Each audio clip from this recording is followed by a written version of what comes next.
Number 1, articulate how have your own notions of normality evolved throughout your educational journey. I do believe in my educational journey, normality was taught a lot. The lessons about normality were really never said out loud. The lessons were taught in more discreet ways because they were pretty much saying that you need to be normal, that's the only way you should be. You shouldn't be different. You have to be normal. So, like, even though I was in special education for most of my education, I did not learn about the disabilities right movement until this past spring semester.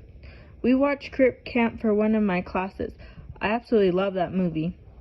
I was shocked I had never learned about the disabilities right movement before. Why wouldn't they teach this movement in the school system so that people can see how bravely individuals with disabilities fought for their rights? To be honest, I feel like I had never even learned about the history of individuals with disability until I got into this master's program. I was also never taught about any important people in history that had a disability. I feel like it would have been someone to look up to, a role model. So I feel that even never being taught the history of individuals with disability, never seeing a role model that had a disability, and everyone kind of treating individuals with disability as being sad, makes it to where people with disabilities feel less than, not important, as the normal people in society. While society is quietly sending a message that being normal is the way everyone should be. Do not celebrate your disabilities or differences. Just remain normal, were the lessons that I got in my education. Alright, number 2. Keep in mind, Allison Steele's talk and think about ableist education practices or instructions that you have witnessed through your education. How do they look like? I witnessed ableism a lot in my education, some more discreet than others. I remember my brother was told how he would be nothing more than a janitor when he grew up, mostly because my brother had really bad dyslexia, which made him not want to pay attention to class because he didn't really want to read. But now he is a film editor for a news station, and he's gotten a few rewards for editing skills. But imagine if my brother believed her. That could have been stifling for him. I remember having one of my teachers tell me that giving homework to Rachel, I might as well just throw it away. I wish I could have told that teacher I made it to the master's program and I'm doing pretty good right now. I have been told by other classmates that if Rachel couldn't do it, then I can do it, meaning they don't think I am that smart. So if I figure it out, so can they.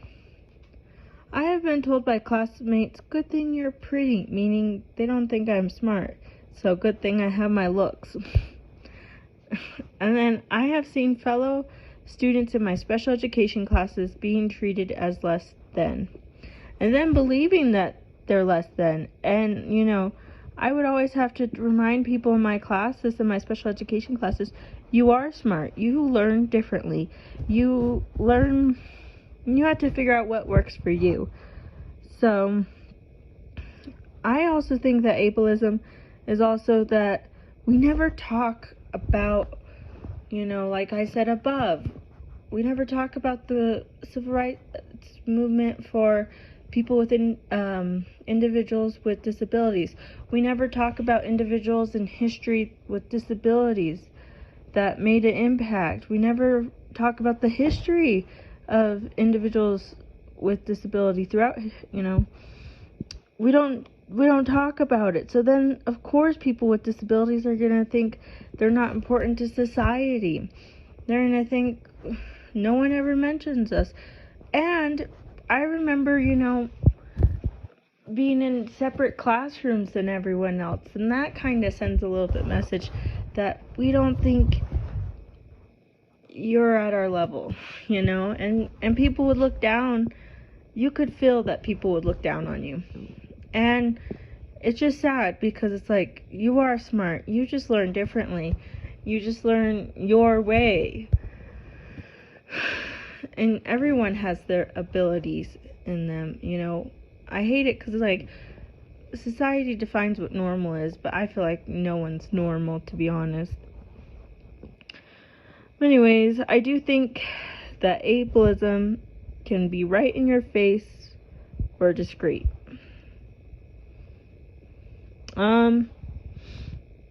How does the universal design of learning benefit all students, and from your perspective, why do teachers and education practitioners often reluctant to engage in UDL practices?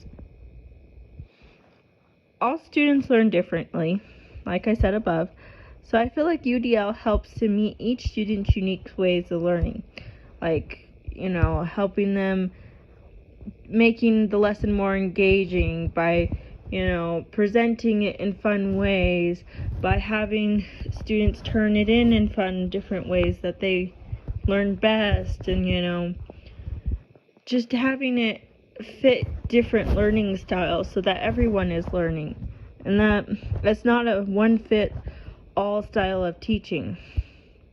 I think it's hard for some teachers and practitioners because they're used to that one-style-fits-all way of teaching.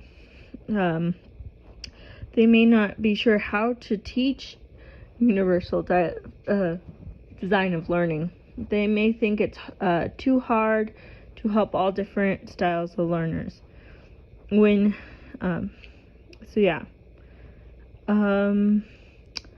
that's all, and I hope you have a good rest of your day, and alright, thanks, bye.